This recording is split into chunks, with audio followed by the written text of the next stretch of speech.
Hi there. Welcome to my new series called Edit With Me in Lightroom, where we're going to edit a photo together.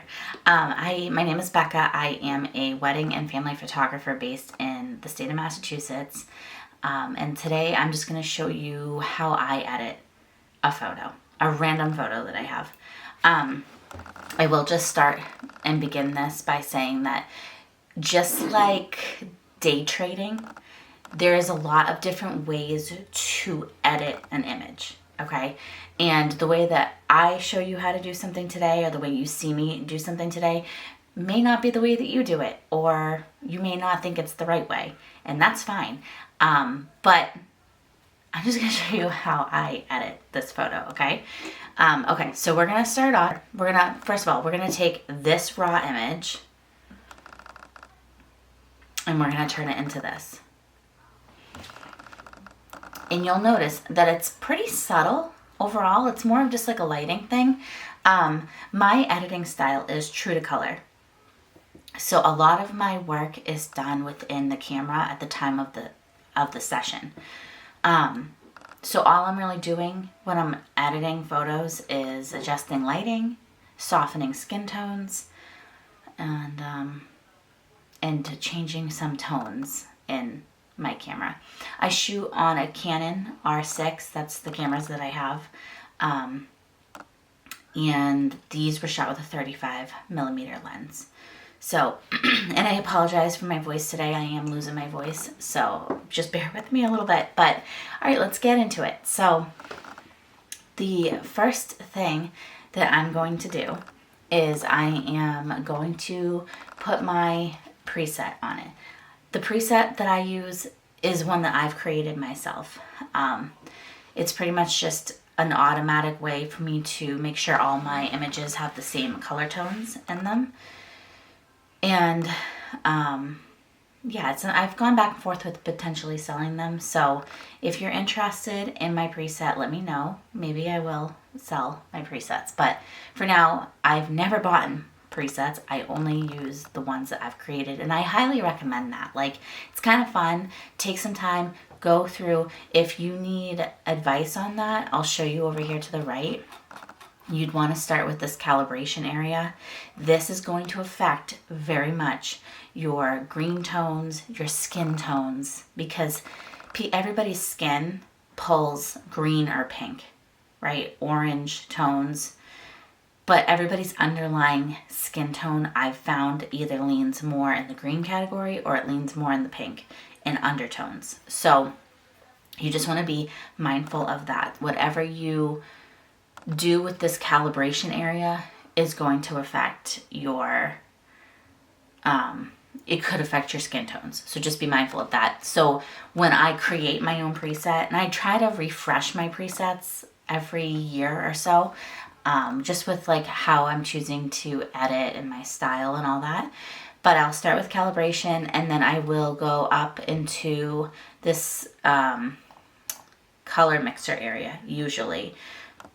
Excuse me. And that's where I adjust like my oranges or my yellows and my green tones. I don't usually touch the hue. I only really touch saturation and luminance. So that's kind of the formula that I have for that. So, all right, so I'm going to put that. So you're going to notice it's going to be very subtle, but I'm going to start with my base preset, and then I'm going to come over here to my tone curve, and I'm going to just bring this up just slightly. And then I'm going to start masking my image. And before I start masking my image, I'm actually going to, they just don't seem 100% straight to me, so I'm going to kind of fix that with my horizon. You see how my horizon's kind of off a little bit? So I'm just gonna, I also am watching, I don't want to lose his or her feet. So that's what I'm gonna do there. Okay, so now we're gonna go into masking. I'm gonna start by masking my background.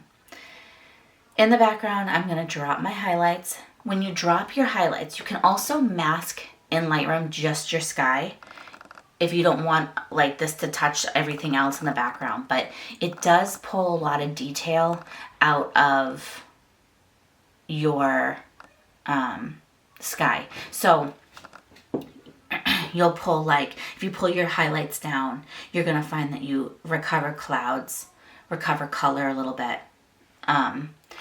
Just, depending on your style of photography, I wouldn't recommend overblowing your photos when you're taking them. Make sure you're exposing to your environment correctly.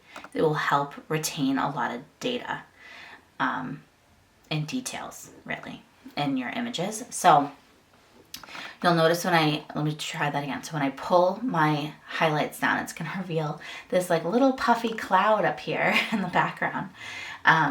Okay, but anyways, so I'm going to do that. I'm also going to dehaze. It's just going to make the background a little bit richer. And then I'm going to bump up my warmth. And this is where I get a little bit finicky and picky with my orange tones in the background. I don't like my photos to be overly orange, but I still want them to be warm. So this image does not call for this, but I'm going to show you anyways. I will select this point color tool, and I will select like a tone here in the background. And you'll notice it brings this color palette up and shows me exactly where it falls between like your orange and your yellow, right? So what I generally do is I will desaturate again by pulling that circle down, and I go to the left just a little bit to pull a little bit more pink into the image. And sometimes I'll even come back up. It's just like my workflow. This is just what I do. So, okay. Then I look at my shadows, and I'm okay with those right now. So I'm going to actually now go in and create another mask, and I'm going to mask my subject. My subject, I will bring up the exposure on because I want them to be the main focus of my image. And then I'm going to dehaze them to make them a little bit richer. I'm also going to drop the texture on them. You'll notice just a few points, okay? And then I'm going to bump up my warmth on them because I always want my clients to like their skin to be warm. I never want anybody to get their photos back and feel pale in their images. But it's just something to be mindful of. Everybody's different.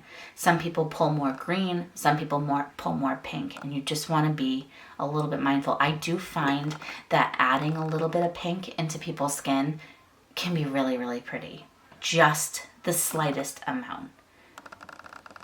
All right, anyways, after I've done that, I think that's really all I'm going to do with this image as far as this mask goes. Now I'm going to go in and I'm going to grab my brush. So I'm creating a new mask. I'm selecting brush, and you'll see that there's this little custom toggle here.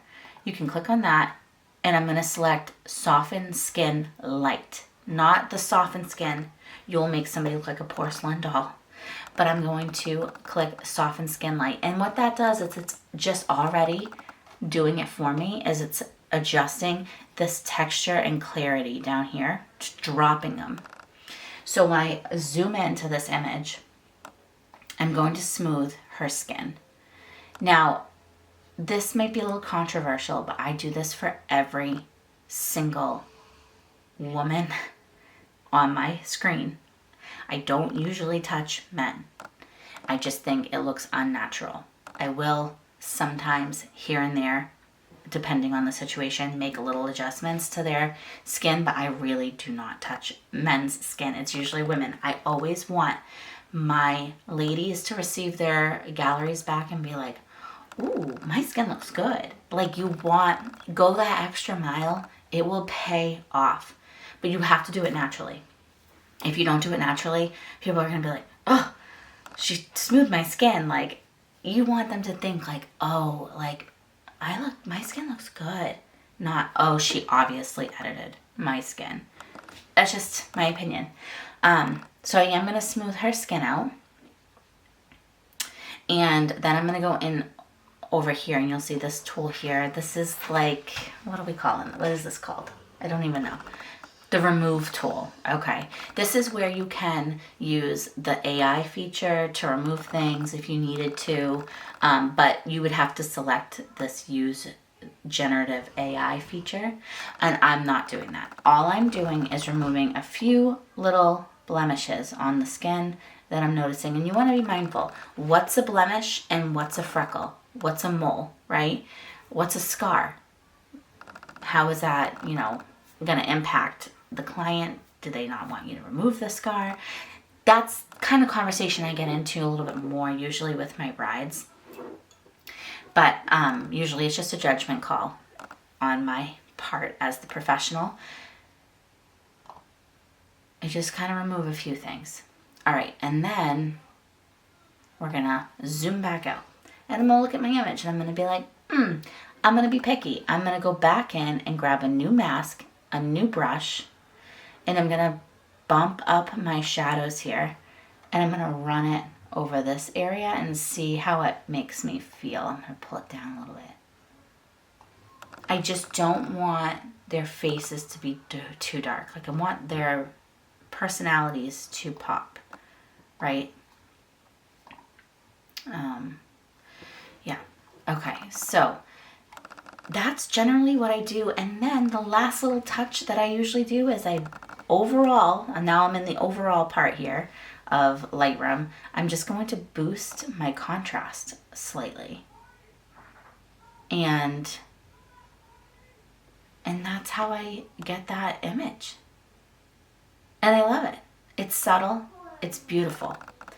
But I can show you a lot more with like how to edit your sky if you have like a really cool sunset,